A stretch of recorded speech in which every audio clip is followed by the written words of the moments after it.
끝까지 보면 도움이 되는 마줌마TV입니다. 정부에서 시행하는 여러 가지 제도가 있습니다. 시행 시기도 다르고 제도를 지키지 않을 경우 과태료가 부과된다면 금액도 다릅니다. 그리고 당초 시행 예정이었던 기간을 연장하기도 합니다. 새로운 제도가 발표되기도 하고 기존 제도가 달라지기도 합니다. 2023년 5월 모든 국민들이 알아야 할 새로운 내용이 또다시 발표되었습니다. 이번에 또다시 변경되어 기존에 알고 계신 내용과 다를 수 있으니 오늘 영상 내용은 모두 꼭 확인하셔서 혼선이 없으시면 좋겠습니다. 앞으로 과태료가 부과되는 제도이니 정확하게 잘 알고 지키는 것이 중요합니다. 그런 관련 내용이 궁금하신 분들은 오늘 영상을 통해서 꼭 확인해 보시길 바랍니다. 궁금하신 분들은 끝까지 봐주세요. 정부에서 새로운 제도를 시행할 때 국민들이 제도에 대해 충분히 이해하고 자발적으로 참여할 수 있도록 하기 위해 운영하는 것이 있습니다. 계도기간인데요. 이전과는 다른 제도가 시행될 때 평소에 잘 기억하려 해도 익숙하지 않아서 깜빡하고 놓치는 경우가 있습니다. 지키지 않을 경우 과태료가 부과되는 경우에는 국민들이 느끼게 되는 부담감도 클 수 있습니다. 또한 여러 가지 행정 여건 등도 감안해야 합니다. 정부에서 2년간 계도기간을 운영 중인 제도가 있습니다. 계도기간 중에는 과태료가 부과되지 않지만 여전히 국민이 지켜야 할 의무는 유지됩니다. 다시 말해 계도기간 동안 의무를 지키지 않은 국민에게 과태료를 부과하지 않는다는 것이지 계도기간 이후에는 과태료를 부과한다는 것입니다. 즉, 과태료 부과가 유예된 것이지 부과하지 않겠다는 것이 아닙니다. 과태료는 소급 적용됩니다. 최대 100만 원의 과태료가 부과되는 해당 제도는 2021년 6월 1일부터 시행되어 오고 있습니다. 올해 2023년 6월 1일이면 시행된 지 2년 됩니다. 처음 제도가 시행될 때 1년 동안 계도기간을 운영해서 과태료를 부과하지 않겠다고 발표했습니다. 2022년 5월 31일 계도기간 만료를 앞두고 다시 한번 정부에서 해당 제도 관련 소식을 발표했는데요. 계도기간을 1년 더 연장하겠다는 소식이었습니다. 이에 따라 계도기간이 1년 추가로 연장되어 2023년 5월 31일까지 운영되어 왔습니다. 그리고 이번 달 말 총 2년의 계도기간 만료를 앞두고 있었는데요. 또다시 한번 새로운 소식이 전해졌습니다. 해당 제도는 주택 임대차 신고제로 많은 분들이 전월세 신고제로 알고 계신 제도입니다. 임대차 시장의 실거래 정보를 투명하게 제공하고 임차인 권리 보호를 위해서 시행되고 있는 제도로 임대차 계약 체결일로부터 30일 이내에 계약 당사자의 인적사항, 임대 목적물 정보, 임대료, 계약기간 등 주요 계약 내용을 신고하지 않으면 최대 100만 원의 과태료를 부과합니다. 제도가 시행된 이후 월별 신고되는 임대차 계약 신고량이 꾸준히 증가하고 있다고 합니다. 2021년 6월 68,353건, 2022년 6월 146,424건, 2022년 12월 145,223건, 2023년 3월 192,266건으로 2년간 계도기간 중에도 신고량이 증가해 오고 있습니다.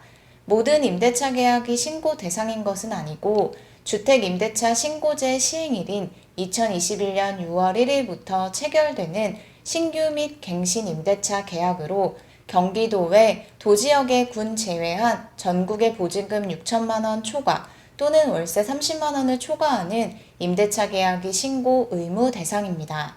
2021년 6월 1일 이전에 체결된 계약은 신고 대상이 아니고 신고 대상에 해당하는 갱신 계약의 경우 금액의 변동이 없다면 신고하지 않아도 됩니다.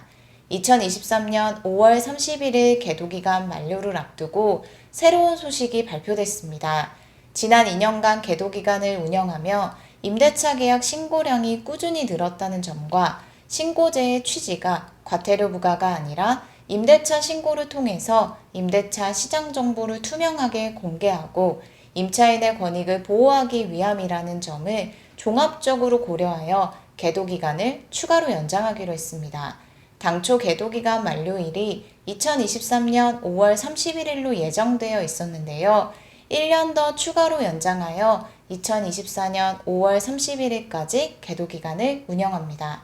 내년 6월 1일부터 주민센터 가서 신고 안 하면 과태료 100만원 부과됩니다. 계도기간이 연장되는 것이지 신고 의무가 없어지는 것이 아닙니다. 즉, 계도기간이 연장됨에 따라 과태료 부과 대상이 아니더라도 신고 의무는 여전히 유지됩니다. 주택임대차 신고 방법은 임대한 주택 관할 읍면동 주민센터에 방문해서 신청하거나 온라인 부동산 거래 관리 시스템 홈페이지를 통해서 신고 가능합니다. 주민센터에 방문해서 신청하실 분들은 반드시 기억하셔야 할 게 있는데요. 전국 아무 주민센터에서 신고가 가능한 것이 아니라 주택 소재지 관할 주민센터에서만 처리 가능하다는 점 꼭 기억하셔야 합니다. 임대차 계약 신고 의무는 임대인, 임차인 둘 다에게 있습니다.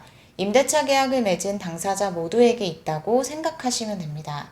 단 임대인, 임차인 둘 중에 한 명이 신고하면 되고, 예를 들어 임대인이 신고할 경우에는 임차인은 문자를 통해 본인과 관련된 임대차 계약 신고가 이루어졌음을 안내받을 수 있습니다. 임대인, 임차인 둘 중 한 사람이 임대차 계약서를 제출하거나 입금증, 통장사본 등 계약 체결 사실을 입증할 수 있는 서류를 제출해서 신고하면 됩니다. 또한 임대인, 임차인 둘 다 신고가 어려울 경우에는 위임장을 임명받은 대리인을 통해서 대리신고도 가능합니다. 위임장을 받은 공인중개사 등 누구나 대리신고할 수 있습니다. 신고제를 시행하는 지역에 보증금 6천만 원 또는 월세 30만 원을 초과하는 임대차 계약의 경우 신고 대상인데요. 만약 보증금 5천만 원, 월세 50만 원으로 임대차 계약을 체결했다면 보증금 금액은 신고 대상에 해당하지 않고 월세 금액은 신고 대상에 해당하죠. 보증금, 월세 둘 중에 하나라도 신고 대상 금액에 해당한다면 신고 대상에 해당한다고 생각하시면 됩니다. 확정일자와 전입신고 관련 내용도 잘 알아두시면 좋겠습니다. 주민센터에 방문해서 전입신고를 할 때 임대차 계약서를 제출하면 임대차 신고가 자동으로 처리됩니다. 단 임대차 계약을 맺고 30일이 지난 다음 전입신고를 할 경우에는 계약 후 30일 이내에 임대차 신고를 먼저 한 다음 거주할 주택에 실제 입주한 다음 전입신고를 해야 합니다. 확정일자의 경우 임대차 신고를 할 때 임대차 계약서를 제출하면 확정일자가 자동으로 부여됩니다. 임대차 신고 접수가 완료된 날부터 확정일자 효력이 발생합니다. 만약 임대차 신고를 하기 전에 확정일자 신청을 먼저 했다면 별도로 임대차 신고를 꼭 해야 한다는 것도 함께 기억하시면 좋겠습니다. 오늘은 1년 더 계도기간을 연장한 주택임대차 신고제 관련 내용에 대해서 살펴봤습니다. 해당 제도 관련 추가적인 문의사항이 있으신 분들은 주택임대차 신고 콜센터 1533-2949번으로 전화하시면 됩니다. 계도기간이 한 번 더 연장되었지만 신고 의무는 여전히 유지되니 해당되시는 분들은 잘 확인하시면 좋겠습니다. 오늘 영상도 끝까지 봐주셔서 정말 감사합니다. 구독과 좋아요, 알림 설정 꼭 부탁드립니다. 감사합니다.